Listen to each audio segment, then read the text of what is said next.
கன்னி ராசி அன்பர்களே, புதனின் ஆதிக்கம் கொண்ட அறிவாற்றல் மற்றும் நிதானத்துக்கு பெயர் பெற்றவர்களே, இனிய வணக்கம்.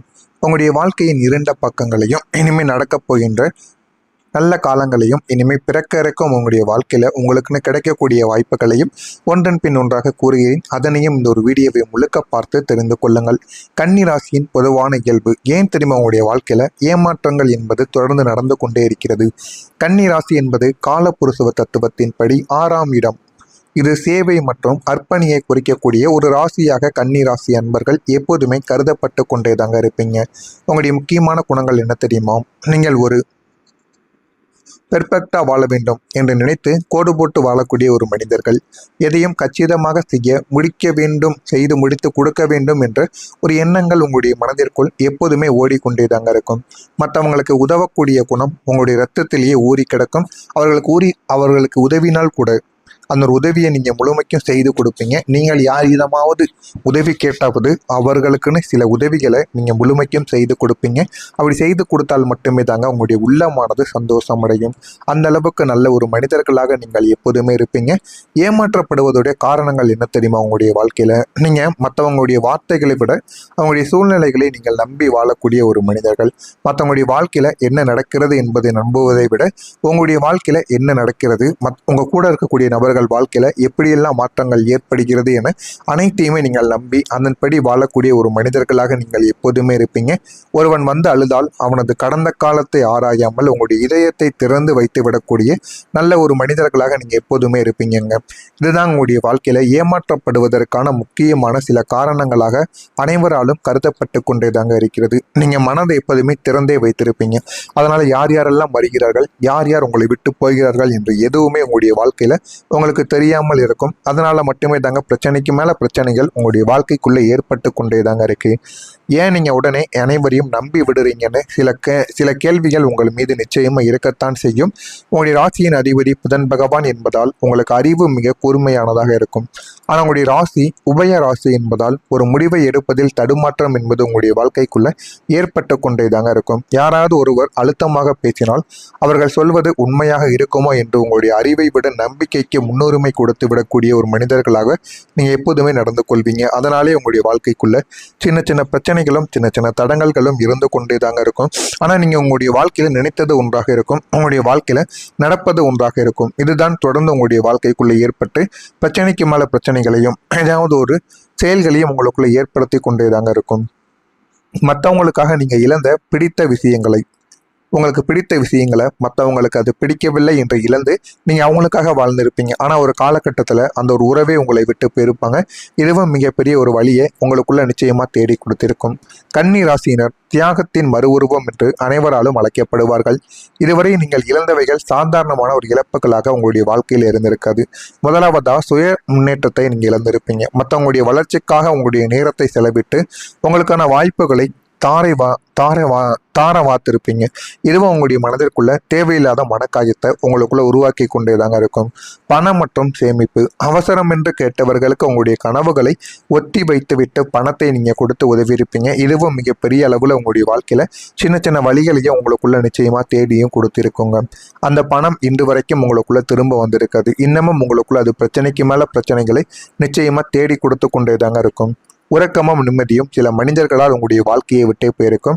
அடுத்தவர்களின் பிரச்சனைகளை உங்களுடைய தலையில் போட்டுக்கொண்டு பல இரவுகள் உறக்கத்தை நீங்கள் இழந்திருப்பீங்க. ஆனால் அந்த உறக்கத்தை நீங்கள் இழந்ததுக்கு அப்புறமா உங்களுடைய வாழ்க்கையில ஏன் இப்படி நடக்கிறது, எதனால் இப்படி நடக்கிறது என்று பல இரவுகள் அப்படியே கழிந்தும் போயிருக்கும். இந்த மாதிரியான சில விஷயங்களும் உங்களுடைய வாழ்க்கைக்குள்ள நிச்சயமா நடக்கவும் செய்திருக்குங்க. ஏன் தெரியுமா நீங்கள் இழந்தீங்க? நம்மால் ஒருவர் நன்றாக இருந்தால் போதும் என்கிற உங்களுடைய உயரிய பண்பை உங்களை இழக்க வைத்திருக்கும். இதுதான் மிக பெரிய அளவுல உங்களுடைய வாழ்க்கையில பல தடைகளையும் பல அவமானங்களையும் உங்களை சந்திக்கவும் வைத்திருக்கும். நீங்க பொறுமையாக இருப்பீங்க. பொறுமையின் சிகரம் என்று உங்களை அனைவரும் அழைப்பாங்க. ஆனா கோபம் வந்தும் அமைதி காப்பது ஏன் தெரியுமா? உங்களுக்கு கோபம் வராது என்ற அர்த்தங்கள் கிடையாது. கோபம் வந்தாலும் அதனை வெளிப்படுத்துவதற்காக படுத்தாததற்கு பின்னால் சில காரணங்கள் இருக்கும். ஒன்று, உறவுகள் சிதைந்துவிடும் என்ற ஒரு பயம். நீங்கள் பேசக்கூடிய ஒரு வார்த்தை ஒரு உறவை முறித்துவிடக்கூடாது என்பதில் நீங்கள் கவனமாக இருப்பீங்க. அதனாலே சில மனிதர்களிடம் சண்டை போடாமல் அனுசரித்து செல்வீங்க. ரெண்டாவது, நிதானமாக நீங்கள் நடந்து கொள்வீங்க. இப்போது பேசிய என்ன பையன், இந்த காலத்திற்காக நீங்கள் காத்திருக்கக்கூடிய பக்குவம் உங்களுக்குள்ள எப்பொழுதுமே இருந்து கொண்டேதாங்க இருக்கும். அடுத்ததா, ஆழமான ஒரு அன்பு. உங்களுடைய கோபத்தை விட நீங்கள் மற்றவர்கள் மீது வைத்திருக்கக்கூடிய அன்பை பெரிய அளவுக்கு மதிக்கக்கூடிய ஒரு நபராக இருப்பீங்க. இதனாலே உங்களுடைய வாழ்க்கையில் யாரிடமும் தேவையில்லாமல் கோபப்பட மாட்டீங்க. ஒரு முறைக்கு பல முறை யோசித்து தான் நீங்கள் கோபப்படுவீங்க. அந்த அளவுக்கு நல்ல ஒரு மனிதர்களாக உங்களுடைய வாழ்க்கையில் நீங்கள் இருந்து கொண்டே தாங்க இருப்பீங்க. ஆமாவா இல்லையா என்பதை கமெண்ட் வழியாக கூறுங்கள். நான் இதுவரை உங்களுடைய வாழ்க்கையில் கூறியது நடந்திருக்கா இல்லையா, இனிமேல் தான் நடக்கப் போகிறதா என்பதையும் கமெண்ட் வழியாக கூறுங்கள். அதனையும் பார்த்து நான் தெரிந்து கொள்கிறேன். ஆனால் இனிமேல் உங்களுடைய வாழ்க்கையில் வரக்கூடிய நாட்களில் உங்களுடைய வாழ்க்கை நிச்சயமாக மாற ஆரம்பிக்கும். நீங்கள் நினைத்ததை விட நல்ல ஒரு நிலைமைக்கும் போகவும் ஆரம்பிக்குங்க. இனிமேல் நடக்கப் போவதை பற்றி அறிந்து கொள்ள மறக்காமல் நம்முடைய சேனலை மட்டும் சப்ஸ்கிரைப் செய்து வைத்துக் கொள்ளுங்கள். அப்பொழுதுதான் நம்ம தொடர்ந்து பதிவிடும் வீடியோக்கள் அனைத்தும் தொடர்ந்து உங்களுக்கு நோட்டிஃபிகேஷனாக வந்து கொண்டே தாங்க இருக்கும். ஆனால் இனிமேல் உங்களுடைய வாழ்க்கையில் நல்லது தானாகவே வந்து சேராது. நீங்கள் ஒரு பரிகாரத்தை செய்ய வேண்டும். அந்த ஒரு பரிகாரத்தை வெள்ளை நிற காகிதம் உங்களுடைய வீட்டில் ஒன்று இருந்தால் போதும். அதனை வைத்து எளிய முறையில் அந்த ஒரு பரிகாரத்தை செய்து விடலாம். அந்த ஒரு பரிகாரத்திற்கு இந்த ஒரு பொருட்கள் மட்டும் இருந்தாலே போதும். இந்த ஒரு பரிகாரத்தை எப்படி செய்ய வேண்டும் என்று நான் இறுதியில் கூறுகிறேன். ஆனால் வரக்கூடிய இந்த ஒரு தேதி முதல் உங்களுடைய ராசிக்கு சாதகமான கிரக நிலைகள் உங்களுக்குள்ள உருவாக ஆரம்பிக்கும். வரக்கூடிய இந்த ஒரு தேதியில உங்களுடைய வாழ்வில் 5 விதமான முக்கியமான திருப்பு முனைகளானது ஏற்படும். ஒன்று, சுய அடையாளத்தில் ஒரு மீட்க ஆரம்பிப்பீங்க. உங்களை ஏமாற்றியவர்கள் யார் என்பதை நீங்கள் தெளிவாக புரிந்து கொள்ளவும் ஆரம்பிப்பீங்க. அவர்களிடமிருந்து விலகக்கூடிய மன உறுதியை நான் வரக்கூடிய இந்த ஒரு தேதிக்கு அப்புறம் நீங்கள் எடுக்கவும் ஆரம்பிப்பீங்க. ஏன்னா அந்த ஒரு மனிதரிடம் நீங்கள் இன்னமும் அவர்கள் கூட பழக்கம் வைத்து கொண்டிருந்தால் நீங்கள் யார் என்பதையே நீங்கள் மறந்து விடுவீங்க. அதனால் சில மனிதர்களிடமிருந்து நீங்கள் விலகி இருப்பது தான் மிகவும் நல்லது. அவர்களிடம் போய் சண்டை போட்டு எதுவும் கிடைக்கப் போவது கிடையாது என்பதை நீங்கள் உணர்ந்து கொள்ளுங்க. அவர்களிடமிருந்து அப்படியே விலகிக் கொள்ளுங்கள். அதுதான் மிகப்பெரிய அளவில் உங்களுக்கு நன்மைகளை தேடி கொடுக்கும்.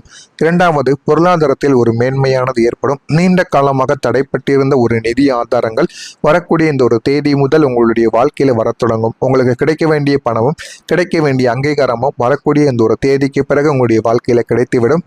புதிய வருமான வாய்ப்புகளும் உங்களுடைய கதவை தட்டும். இது உங்களுடைய வாய்ப்புகளை கதவை தட்டி பெரிய அளவுக்கு நன்மைகளை நிச்சயமாக தேடியும் கொடுக்கும். இனிமேல் வரக்கூடிய நாட்களில் உங்களுக்கு போதுமான அளவுக்கு வெற்றிகளும் உங்களுடைய வாழ்க்கையில் நிச்சயமாக கிடைக்கத்தாங்க செய்யும். ஆனால் இனிமேல் உங்களுடைய வாழ்க்கையில் நல்லது மட்டுமே நடக்கணும்னா நீங்கள் இந்த ஒரே ஒரு எளிய பரிகாரத்தை பண்ணணும். இந்த ஒரு எளிய பரிகாரத்தை பண்ணுவதன் மூலியமாக உங்களுடைய வாழ்க்கை நிச்சயமாக மாறிவிடும். ஒரே ஒரு வெள்ளை நிற காகிதம் மட்டும் இருந்தால் போதும். அதில் இதை அழகாக செய்து விடலாம். ஒரு பேப்பரில் உங்களுடைய பெயரை முதல்ல 9 முறைகள் நீங்கள் எழுத வேண்டும். உங்களுடைய பெயர் என்னவோ அதை முதல்ல எழுதி கொள்ளுங்கள். எழுதிவிட்டு அதை சுற்றிலும் ஆரோக்கியம், அமைதி, முன்னேற்றம் என்று நீங்கள் எழுதி கொள்ள வேண்டும். உங்களுடைய பெயர் சதீஷ் என்றால் சதீஷ் என்று எழுதிவிட்டு அதனை சுற்றி ஆரோக்கியம், அமைதி, முன்னேற்றம் என்று இதனையும் நீங்கள் சுற்றி எழுத வேண்டும். உங்களுடைய பெயரை எழுதிவிட்டு அதற்கு அருகில் இப்படியெல்லாம் நீங்கள் எழுதிவிடுங்கள். அதை தலையணியின் கீழ் வைத்து 7 நாட்கள் நீங்கள் தூங்கி வர வேண்டும். இதை எப்பொழுது செய்ய வேண்டும் என்றால் இரவு நேரத்தில் வீட்டில் தூங்குவதற்கு முன்பு பூஜை அறையில் வைத்து இதனை எழுதி மடித்து நீங்கள் இரவு நேரத்தில் பூஜை செய்ய வேண்டும். பூஜை செய்து உங்களுடைய வாழ்க்கையில் என்ன கிடைக்க வேண்டும், என்ன வேண்டும் என்பதை மனதார நினைத்து எழுதி கொள்ளுங்கள். எழுதி அதனை மடித்து யாருமே அந்த ஒரு பேப்பரை கண்ணுக்கே தெரியவே கூடாது. நீங்கள் தலையணைக்கு அடியில் மட்டும் நீங்கள் மட்டுமே தாங்க வைத்து தூங்க வேண்டும். இதனை போல 7 நாள் செய்யுங்கள். 8வது நாள் அந்த ஒரு பேப்பரை மரத்தின் அடியில் நீங்கள் வைத்து விடுங்கள். அல்லது குழி தோண்டி வைத்தாலும் போதுமானது. குழி அல்லது யாருக்கும் தெரியாத கால் நடமாட்டம் இல்லாத பகுதிகளில் சென்று மரத்திற்கு அடியில் வைத்து விடுங்கள். இதனை மட்டும் நீங்கள் செய்து பாருங்க. உங்களுடைய வாழ்க்கையில் உங்களுக்கு என்ன வேண்டுமோ அது நிச்சயமாக கிடைக்கவும் ஆரம்பிக்கும். இந்த ஒரு பரிகாரத்துடன் இது முடிந்துவிட போவது கிடையாது. அதற்கப்புறமா நீங்கள் பச்சை நிற தானத்தையும் செய்யலாம். ஏழை மக்களுக்கு பச்சை நிறத்திலான கல்வி உபகரணங்கள், பேனாவோ நோட்டு புத்தகங்களோ அல்லது பச்சை பயிரையோ கூட நீங்கள் தானம் செய்யலாம். இந்த ஒரு தானமானது உங்களுடைய வாழ்க்கையில் நல்லதை நிச்சயமாக தேடி கொடுக்கும். பெருமாளை முடிந்தால் தரிசனம் செய்யுங்கள். முடிந்தால் விஷ்ணு ஆலயத்திற்கு சென்று துளசி திருத்தத்தை நீங்கள் பெற்றுக்கொள்ளுங்கள். இதுவும் போதுமான அளவுக்கு உங்களுடைய வாழ்க்கையில் நல்லதை நிச்சயமா தேடி கொடுக்கவும் ஆரம்பிக்குங்க. இதனை மட்டும் செய்து பாருங்க, உங்களுடைய வாழ்க்கையில நல்லது இனிமே நடந்துவிடும். குடும்பத்துல ஒரு நிம்மதியும் கிடைக்கும். குடும்ப உறுப்பினர்களுக்கு இடையே இருந்த நீண்ட கால பகைகள் மற்றும் தவறான புரிதல்கள் விலகி ஒற்றுமையானது இனிமே வரக்கூடிய நாட்கள்ல பிறக்க ஆரம்பிக்கும். தொழில் மற்றும் வேலை உயர்வுல உங்களுக்கு எது வேண்டுமோ அதுவும் கிடைக்கும். வேலையில உங்களை புறக்கணித்தவர்கள் நாளை உங்களுடைய திறமையை அங்கீகரிக்கக்கூடிய ஒரு சூழலும் உங்களுக்குள்ள உருவாகவும் ஆரம்பிக்கும். புதிய பொறுப்புகள் உங்களை தேடியும் வந்துவிடும். அடுத்ததா மனத்தெளிவானது உங்களுக்குள்ள உருவாகும். இனி நான் யாருக்காகவும் என்னை இழக்க மாட்டேன் என்கிற புதிய உத்வேகம் உங்களுடைய மனதிலும் இனிமே உதிக்கவும் ஆரம்பிக்குங்க. தீராத பிரச்சனைகளுக்கு தீர்வு மற்றும் சந்தோஷ நிகழ்வுகள் உங்களுக்குள்ள உருவாகும்.